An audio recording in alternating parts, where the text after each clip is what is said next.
غور کرو میری بہنوں، جنگ میں اللہ نے نماز کو معاف نہیں کیا، دشمن سامنے ہے، اللہ اکبر، چاہے تو ان کو قتل کر سکتا ہے، ان کو مار سکتا ہے، ان کو صفحے ہستی سے مٹا سکتا ہے، اس حال میں بھی اللہ نے حکم دیا کہ تم وہاں بھی نماز کو نہیں چھوڑ سکتے۔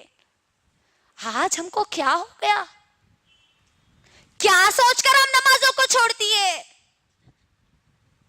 اللہ کے لیے میری بہنوں، اللہ کے لیے خود کا جائزہ لو، اور جو بہانے ہم بناتے ہیں نمازوں کو چھوڑنے کے، وہ بہانے رکھ کر انشاءاللہ میں اپنی بات کو مکمل کر دوں گی۔ بہت چھوٹے چھوٹے بہانے ہم بناتے ہیں آج ہمارے پاس نمازوں کو چھوڑنے کے۔ یہ نمازیں ہماری کامیابی کا ذریعہ ہے میری بہنوں، یاد رکھ لو۔ ایک نماز بھی اگر میری گزر گئی اور میری موت آ گئی تو سمجھ جانا کہ میں جہنم میں جانے والی ہوں۔ یاد رکھ لینا میری بہن۔ کیا بہانے بنا کے ہم نماز کو چھوڑتے ہیں؟ بچہ یا بچی، چھوٹا بچہ یا بچی گود میں پیشاب کر دیں تو بچہ یا بچی پیشاب کر دیے نا، اسی لیے ہم نماز نہیں پڑھ رہے ہے نا، طہارت نہیں ہے اسی لیے نماز کو چھوڑ دیتے ہیں اکثر ہمارے پاس۔ میری بہنوں، بچہ یا بچی پیشاب کر دے تو اس کا حل بھی محمد صلی اللہ علیہ وسلم نے بتلایا ہے۔ ابھی ہم ناپاک ہیں اسی لیے ہم نماز نہیں پڑھ سکتے بول کے اگر ہماری سوچ آئی تو یاد رکھنا، ناپاکی کی حالت میں موت آ گئی اور تم مر گئے تو موت بھی تمہاری ناپاکی میں ہوگی، اور تم کل قیامت کے دن میں ناپاکی کی حالت میں اٹھائے جاؤ گے۔ اور سوچ لینا پھر ناپاکی کی حالت میں ہمارا انجام کیا ہوگا۔ پھر طہارت نہیں ہے، پانی نہیں نہائے، ابھی پانی نہانے کے بعد نمازاں شروع کرتے، اللہ اکبر۔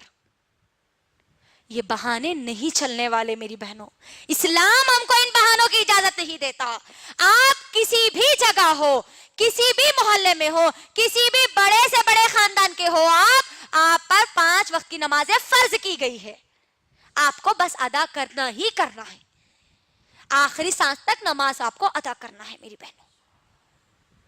دوسرا بہانہ جو ہمارے پاس بنایا جاتا ہے، ابھی تو ہم جوان ہیں، ابھی اللہ اللہ کہاں سے کریں گے جی؟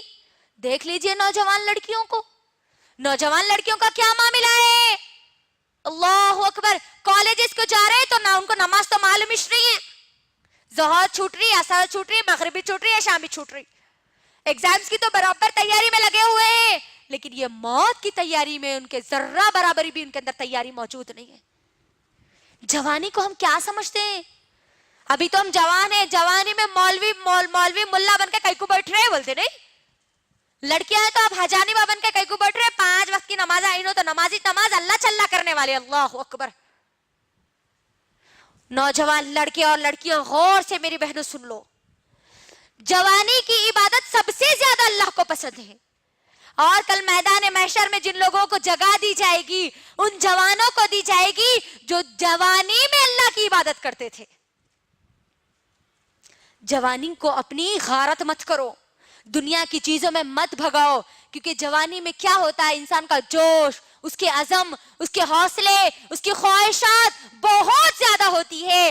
اس بیزی ماحول میں، اس مصروف زندگی میں مجھے اور آپ کو اللہ کے سامنے جھکنے کا وقت نکالنا ہے۔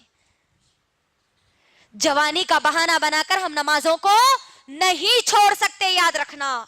ایک اگر بیٹی نماز کو چھوڑتی ہے، ماں اس گھر میں موجود ہے تو وہ ماں سے بھی حساب اللہ سبحانہ وتعالی لیں گے، کیونکہ وہ بچی کی ذمہ داری وہ ماں کو دی گئی تھی۔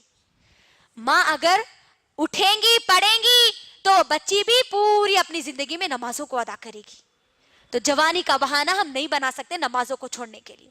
تیسرا بہانہ جو بنایا جاتا ہے، ہم گناہ نہیں کرتے نا اس لیے ہم نمازاں نہیں پڑھتے۔ گناہ کرنے والے لوگ نمازاں پڑھتے، رو رو کے اللہ کے سامنے دعائیں کرتے، معاف کر دو اللہ، معاف کر دو اللہ بول کے۔ نمازاں سیکھنا ہے، گنہگار لوگوں کے لیے نمازیں آئی، غور کریے۔ یہی آج ہمارے پاس ماحول بنتا جا رہا ہے کہ ہم گناہ نہیں کرتے نا اس لیے ہم نمازیں نہیں پڑھتے۔